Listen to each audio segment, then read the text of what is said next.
एक बार एक railway station के ऊपर एक बुजुर्ग आदमी जो है ट्रेन का इंतजार कर रहा था। ट्रेन को आने में अभी कुछ देर बाकी थी। उसने रामायण निकाली और बैठ करके उसने रामायण को पढ़ना प्रारंभ कर दिया। वो रामायण पढ़ ही रहा था कि उन्हीं के पास के अंदर एक नव दंपति बैठे हुए थे। उन्होंने उनको देख करके कहा, बाबा जी आप क्या पढ़ रहे हो? बाबा जी ने कहा, रामायण। वो मुस्कुरा करके बोला, क्या बाबा जी आप भी क्या रामायण पढ़ रहे हो? सदियों पुरानी किताब, वही राम, वही लंका की लड़ाई, वो रावण पे चढ़ाई, क्या है इसमें सीखने को मिलता क्या है? आप अपना समय इसको पढ़ करके क्यों खराब कर रहे हो? इसकी बजाय तो आप इंडिया टुडे पढ़िए, अखबार पढ़िए, कुछ और पत्र पत्रिकाएं पढ़िए। आज की तारीख में पढ़ने को बहुत कुछ है। क्यों अपना समय खराब करते हो? कम से कम उनको पढ़ोगे तो कुछ न कुछ नया नॉलेज तो आपको होगा, कुछ नई जानकारी तो होगी।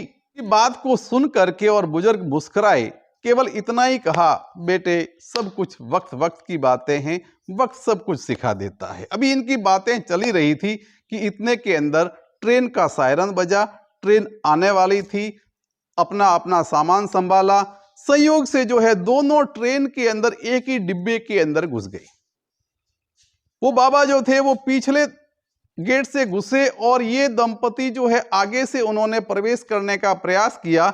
और संयोग देखिए कि एक ही कैबिन में उनको जगह मिल गई। बाबा ने अपनी सीट रोक करके बाबा बैठ गए और वो पुरुष जो था वो भी अपना थैला वहां रख करके सीट रोक करके उसने जैसे ही पीछे मुड़ करके देखा कि पीछे उसको उसकी पत्नी नहीं मिली, वो जोर जोर से चिल्लाने लगा। इतने में ट्रेन रवाना हो गई, वो उसकी बीबी तो नीचे ही रह गई। बाबा ने कहा, बेटे शांत हो जाओ, चिल्लाने का कोई फायदा नहीं है, ट्रेन रवाना हो चुकी है। अपना मोबाइल निकालो, अपनी पत्नी से कह दो कि या तो पीछे वाली ट्रेन से आ जाए, तुम अगले स्टेशन पे उतर जाना। उस युवक ने ठीक वैसा ही किया और दोनों की बातचीत होने के बाद में संतुष्ट होकर के वो वहां पास में बैठ गया।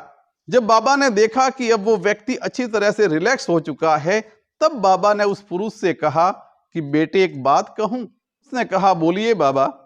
बाबा ने कहा, अगर तुमने रामायण पढ़ी होती, अगर रामायण का एक प्रसंग तुम्हें याद होता कि जब प्रभु राम नाव से नदिया को पार कर रहे होते हैं तो नाव में बैठने के लिए पहले सीता मैया को आग्रह करते हैं और फिर प्रभु राम उसमें बैठते हैं।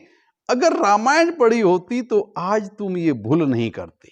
रामायण की एक एक घटना हमारे जीवन का आदर्श है, हमारी सीख है। तो दोस्तों समझ में आ गया होगा कि रामायण पढ़ना क्यों जरूरी है। जय राम जी की।